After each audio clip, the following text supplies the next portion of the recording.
Hello दोस्तों, नमस्कार। SM किसी चैनल में मैं आप सभी लोगों का दिल से बहुत बहुत स्वागत करता हूं। सो दोस्तों, इस वीडियो को स्टार्ट करने से पहले आज के दिन जितने भी इंपॉर्टेंट वीडियो थे सारे वीडियो की लिंक आपको नीचे डिस्क्रिप्शन में मिल जाएंगे। जरूर उनको अच्छी तरीके से स्टडी कर लेना। फर्स्ट टाइम विजिट किया तो चैनल को सब्सक्राइब कर लेना and free stock market classes को फॉलो कर सकते हो। लिंक ऊपर आई बटन पर या नीचे डिस्क्रिप्शन बॉक्स में मिल जाएगी। सो चलिए दोस्तों, फिलहाल इस वीडियो को स्टार्ट कर लेते हैं। सो दोस्तों, अभी हम लोग आ चुके हैं बिल्कुल हमारे नॉर्मल स्क्रीन के ऊपर। एंड दोस्तों, यहाँ पे अगर हम लोग बात करें तो यस, राकेश झुनझुनवाला आप सभी लोगों को यहाँ पे पता ही है। स्टॉक मार्केट में अगर आप हो तो पता ही होना चाहिए, राइट। सो राकेश झुनझुनवाला की अगर हम लोग यहाँ पे बात करें तो इन्होंने एक इंटरव्यू यहाँ पे दिया है। एंड आप सभी लोगों को पता है तो इंटरव्यू में कुछ सवाल उनको पूछे जाएंगे, जवाब भी उनके ओर से आएंगे। सो उसी इंटरव्यू में कुछ सवाल जवाब यहाँ पे हो चुके हैं, जिससे अगर आपको जो भी इंपॉर्टेंट पॉइंट्स लगते हैं आप चाहो तो नोट करके रख सकते हो। मैं अगेन कह रहा हूँ दोस्तों, ज़रूरी नहीं है कि आपने हर चीज़ को उनके कॉपी करना चाहिए, राइट। एंड वैसे ही ज़रूरी नहीं कि हर चीज़ को इग्नोर भी करना चाहिए। आपको जो पॉइंट अच्छे लगते हैं आप नोट कर सकते हो, जो पॉइंट अच्छे नहीं लगते इग्नोर भी कर सकते हो, बट एटलीस्ट हम लोगों ने सुनना तो बनता ही है। सो चलिए देख लेते हैं कि क्या क्या पॉइंट्स उनको मतलब सवाल यहाँ पे पूछे गए हैं। बहुत सारी चीज़ें इलेक्ट्रिक व्हीकल से रिलेटेड सवाल पूछे गए। उनको कहाँ पे मतलब कौन सा सेक्टर अच्छा लगता है, कहाँ पे वो सबसे ज़्यादा बुलिश है, जहाँ पे वो अपना दाव लगा रहे हैं। आईपीओ से रिलेटेड अभी जो फिलहाल यहाँ पे आईपीओ आ रहे हैं उनसे रिलेटेड उनकी राय क्या, क्या मार्केट क्रैश होगा, अगर होगा तो वो कितना होगा। सारे सवाल के जवाब आपको इसी इंटरव्यू में मिलने वाले। मैं अगेन कह रहा हूँ, कोई कॉपी करने की ज़रूरत नहीं, बट अगर आपको कोई भी इंपॉर्टेंट पॉइंट लगता है तो उसको नोट कीजिए। आपके स्टडी में आप चाहो तो उसको ऐड यहाँ पे कर सकते हो। सो चलिए दोस्तों, यहाँ पे हम लोग देख लेते हैं कि यहाँ पे आरजे ने क्या क्या पॉइंट्स मतलब सवाल जवाब हम लोग यहाँ पे देख लेते हैं। तो सबसे पहले दोस्तों, यहाँ पे अगर हम लोग बात करें तो आरजे फिलहाल यहाँ पे बुलिश है। एंड बुलिश किससे रिलेटेड यहाँ पे वो बात करें, public sector banks. Yes, public sector bank and the market on a whole. मतलब अगर मैं शुरुआत में ही बता दूं तो आरजे की अगर हम लोग यहाँ पे बात करें तो वो पूरे मार्केट को स्टिल वो जो यहाँ पे बता रहे थे कि ये बुल है रन है, अगर हम लोग बात करें तो वो स्टिल ये कह रहे हैं कि बुल रन कंटिन्यू ही रहेगा। उसी के साथ साथ अगर सेक्टर वाइज अगर मैं बात करूँ तो उन्होंने कहा है कि पब्लिक सेक्टर बैंक्स ये उनको पर्सनली अच्छे लगते हैं। अभी पब्लिक सेक्टर बैंक में अगर आप जाओगे तो आरजे की होल्डिंग कहाँ कहाँ पे आप लोग चेक कर सकते हो, राइट। कैनरा बैंक अगर आप लोग चेक करोगे तो शायद से उनकी वहाँ पे होल्डिंग है, और भी बैंक्स अगर कोई रहेंगे, बट मेक श्योर कि वो पब्लिक सेक्टर रहे। तो आप अंदाज़ा लगा सकते हो वो उन्हीं कंपनीज़ की बात शायद से यहाँ पे कर रहे हैं। तो हम लोग भी डायरेक्टली जाके खरीद ले, ऐसा बेवकूफ़ी बिल्कुल नहीं कर रहे हैं। मैंने आपको बताया है आरजे ऐसा कोई बात नहीं कि आरजे का रिकॉर्ड 100 आउट ऑफ 100 है, राइट। ऐसा बिल्कुल भी नहीं है। वो अपनी रिस्क टेकिंग एबिलिटी के हिसाब से चल रहे हैं, आप अपनी रिस्क टेकिंग एबिलिटी के हिसाब से चलना है। तो सबसे पहले अगर हम लोग बात करें तो क्या यहाँ पे मार्केट क्रैश होगा, तो उन्होंने कहा है नहीं, ये बुल रन है एंड ये बुल रन कंटिन्यू ही यहाँ पे रहने वाला है। देखिए बुल रन मतलब क्या दोस्तों, क्या बुल रन में करेक्शंस नहीं आते, बिल्कुल आते हैं। क्रैश मतलब क्या दोस्तों, हम लोगों ने जो बीच में देखा था मार्केट लगभग 12,000 के ऊपर चल रहा था एंड कोविड के वजह से 7,600 तक आया था, जो कि लगभग 35-40% डाउन था। उसको हम लोग बहुत बड़ी गिरावट बोलते हैं, क्रैश बोलते हैं। एंड अगर हम लोग करेक्शन की बात करें, करेक्शन मतलब 8%, 10%, 12-15% की गिरावट, इतना करेक्शंस यहाँ पे चलता है। सो अगर हम लोग आरजे की बात करें तो आरजे ने यहाँ पे बताया, उनको पूछा गया कि आप यहाँ से मार्केट आपको क्या लगता है, तो आप देख सकते हैं I do not see the Nifty going below the 16,500 mark. मतलब 16,500 करंट लेवल, अभी करंट कितना चल रहा है 18,000 पकड़ लेते हैं। वहाँ से अगर आप 16,500 कैलकुलेट करोगे तो समवेयर अराउंड 8.33%, मतलब आरजे पकड़ कर चल रहे हैं। उनके हिसाब से मार्केट गिर सकता है, बट कितना, मैक्स टू मैक्स 9 से 10%, ऐसा हम लोग उनके इंटरव्यू से अगर आप चाहो तो कैलकुलेट करके अंदाज़ा लगा सकते हो। मैं अगेन कह रहा हूँ कि कोई ब्लाइंडली कॉपी करने की ज़रूरत नहीं है, बट अगर आप चाहो तो स्टडी करने के लिए इन चीज़ों को यूज़ कर सकते हो। So according to the RJ, market अभी भी बुल रन में, अगर करेक्शन कभी आया तो मैक्सिमम 16,500 तक, मतलब उसके नीचे नहीं जाएगा, ये आरजे का कहना है। सो ये पॉइंट अगर आप चाहो तो यहाँ पे देख सकते हो। देन अगर हम लोग यहाँ पे बात करें, आप देख सकते हैं market will be higher from here until the next year. ये भी पॉइंट उन्होंने यहाँ पे इंटरव्यू में क्लियर किया है। सो इतना पहले स्टैंड जो आरजे का है वो उन्होंने यहाँ पे बताया। वो अगर आपको अच्छा लगा, मतलब जो भी इंपॉर्टेंट लगा वो आप लोगों ने शायद से नोट किया होगा।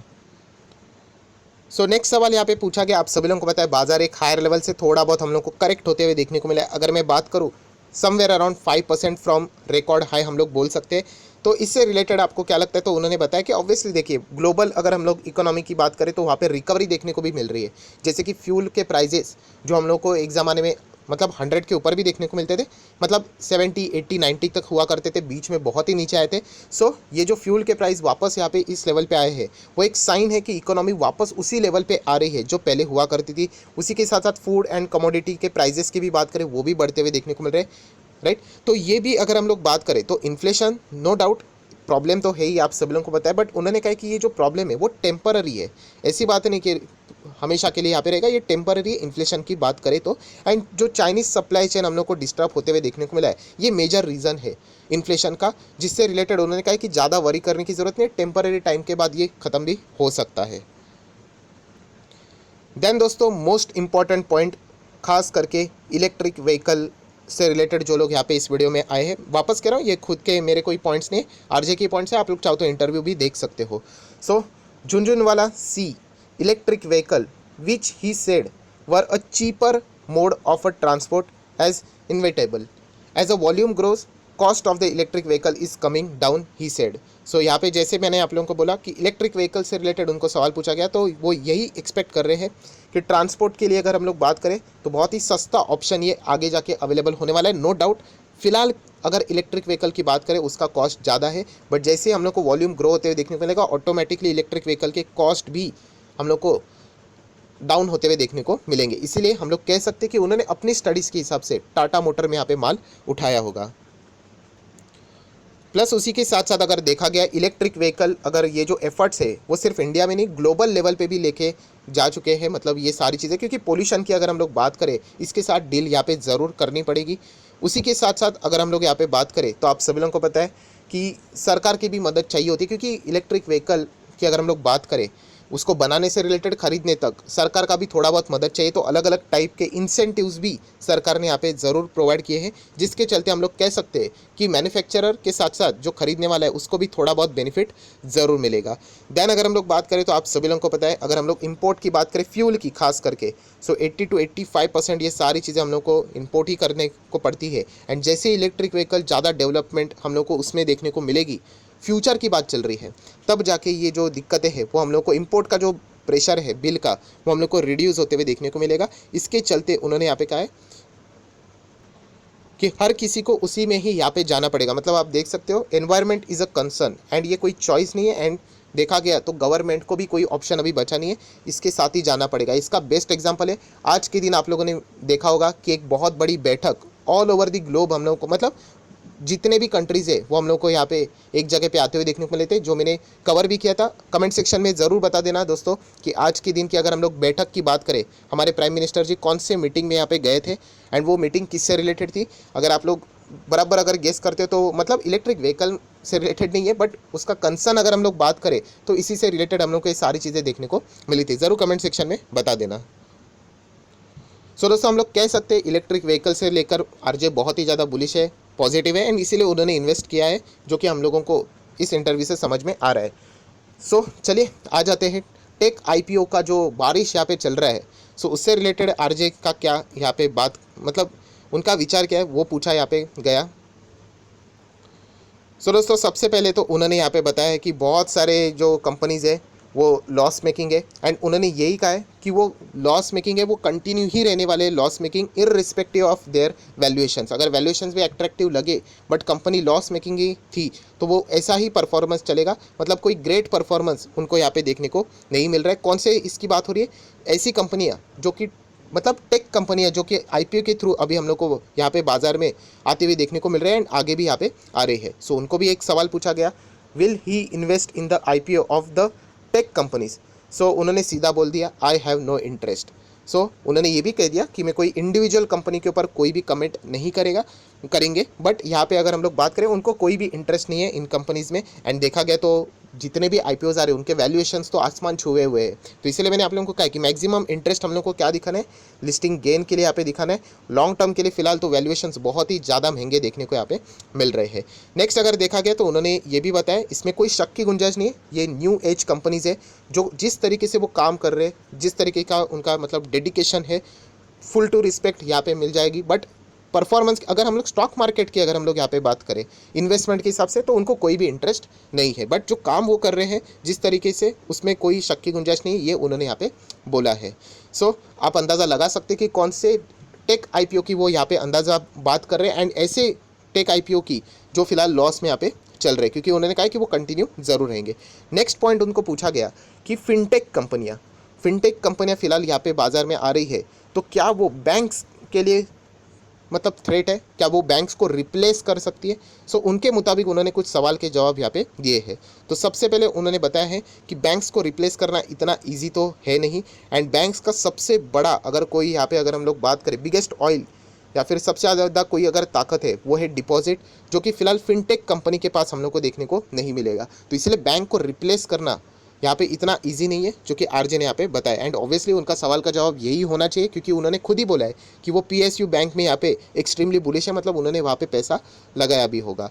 देन अगर हम लोग यहाँ पे बात करें, सो दोस्तों अभी हम लोग यहाँ पे आ चुके हैं वैल्यूएशन एंड स्ट्रेटेजीज। मतलब अगर हम लोग बात करें, आरजे को पूछा गया है यहाँ पे कि कब वो शेयर को सेल करेंगे, तो आप लोग यहाँ पे देख सकते हैं उनके इन्वेस्टमेंट स्ट्रैटेजी में ही है। तो उन्होंने बताया कि वो शेयर को तब सेल करेंगे जब कंपनी के या फिर शेयर के प्राइस एक्सऑर्बिडेंट हो जाए, या फिर अगर हम लोग बात कर दे यहाँ पे जब वैल्यूएशंस उन कंपनीज के कुछ ज़्यादा ही हो जाए देन एक्सपेक्टेशंस। मतलब उनके अपने स्ट्रैटेजीज़ के हिसाब से ये पॉइंट्स उन्होंने सामने यहाँ पे रखे हुए हैं। उससे पहले अगर हम लोग बात करें तो फिलहाल वो यहाँ पे कोई भी शेयर सेल करने वाले नहीं है, ये उससे हम लोग थोड़ा सा अंदाज़ा ले सकते हैं। नेक्स्ट अगर हम लोग बात करें ऑब्वियसली ऑन अ सेक्टर की बात करें पर्टिकुलरली, तो वही चीज़ जो शुरुआत में हम लोगों ने देखा था वही उन्होंने बताया। झुनझुनवाला सेड आई एम, ये उनके वर्ड्स हैं मेरे नहीं, I am extremely bullish on PSU public sector undertaking, but क्या बैंक्स की बात यहाँ पे चल रही है, एंड उसी के साथ साथ देखा गया and on other industries also. तो ये भी चीज़ उन्होंने यहाँ पे बताया, बट खास करके उन्होंने पीएसयू बैंक का जिक्र यहाँ पे किया हुआ है, जो कि आप लोग यहाँ पे देख सकते हो। देन दोस्तों अगर हम लोग यहाँ पे बात करें नेक्स्ट द रियल्टी सेक्टर की बात करें, was in the early stage of the long up cycle, and उसी के साथ साथ अगर एविएशन की बात करें तो उनमें भी उनको यहाँ पे ग्रोथ देखने को मिल रही है, जो कि बहुत सारे लोगों के लिए सरप्राइजिंग फैक्टर भी यहाँ पे हो सकता है। ये भी पॉइंट उन्होंने यहाँ पे ऐड किया हुआ है, एंड शायद से हम लोग यहाँ पे कह सकते हैं कि एविएशन सेक्टर में उनको ग्रोथ नज़र आ रही है, इसीलिए वो यहाँ पे जो अकाशा एयर जो उनकी एयरलाइन वो यहाँ पे स्टार्ट करने वाले, जिनमें 40% स्टेक उनका खुद का यहाँ पे रहने वाला है। तो शायद से इसीलिए वो इनमें यहाँ पे हम कह सकते हैं पॉजिटिव स्ट्रेंथ यहाँ पे फिलहाल तो देख रहे हैं। सो ये कुछ पॉइंट्स थे जो कि आरजे ने यहाँ पे सामने रखे हुए, जिसमें से सबसे इंपॉर्टेंट पॉइंट जैसे हम लोग देखें कि वो मानते हैं कि मार्केट 16,500 के नीचे नहीं जाएगा उनके स्टडीज़ के हिसाब से, एंड बुल रन है वो कंटिन्यू ज़्यादा से ज़्यादा 8 से 10% के आसपास करेक्शन अगर हुआ तो एक्सपेक्ट आप लोग कर सकते हो। एंड उनका फेवरेट अगर सेक्टर अभी कोई है तो पीएसयू बैंक, ये सेक्टर उनके लिए मतलब बैंकिंग सेक्टर बट उसमें सरकारी बैंक, ये उनका फेवरेट सेक्टर है। फिलहाल इन्होंने यहाँ पे इंटरव्यू में बातें की है, बाकी भी सेक्टर है उन्होंने नाम स्पेसिफिकली नहीं लिया, बट वो कह सकते हैं कि यहाँ पे उन्होंने पर्टिकुलरली पीएसयू बैंक्स, मतलब आप देख सकते हैं यहाँ पे उन्होंने जो बातें बोली है आई एम एक्सट्रीमली बुलिश, तो इससे आप अंदाज़ा थोड़ा बहुत लगा सकते हो। सो दोस्तों जैसे मैंने आप लोगों को कहा कि आरजे से रिलेटेड ये जो इंटरव्यू था जितना हो सके मैंने शॉर्ट फॉर्म में आप लोगों को इसी वे में समझा दिया है। कोई ज़रूरत नहीं है डायरेक्टली किसी भी चीज़ को ब्लाइंडली कॉपी करने से रिलेटेड, बट जैसे मैंने कहा अगर आपको कोई पॉइंट अच्छे लगते हैं, अगर आप कोई पॉइंट्स को पकड़कर स्टडी कर रहे थे तो ज़रूर आप लोग चाहो तो इस इंटरव्यू का थोड़ा बहुत फ़ायदा यहाँ पे उठा सकते हो। सो ज़रूर आप भी कमेंट सेक्शन में बता सकते हो कि आपको इसमें से कौन सा पॉइंट अच्छा लगा, कौन सा पॉइंट अच्छा नहीं लगा, राइट। सो मैं भी आप लोगों से कुछ यहाँ पे सीख सकता हूँ। सो आशा करता हूँ आप लोगों को वीडियो पसंद आया होगा, तो ज़रूर इस वीडियो को लाइक एंड शेयर कर देना। So that's it, thank you very much दोस्तों, we will be meeting our next video, तब तक के लिए बाय बाय।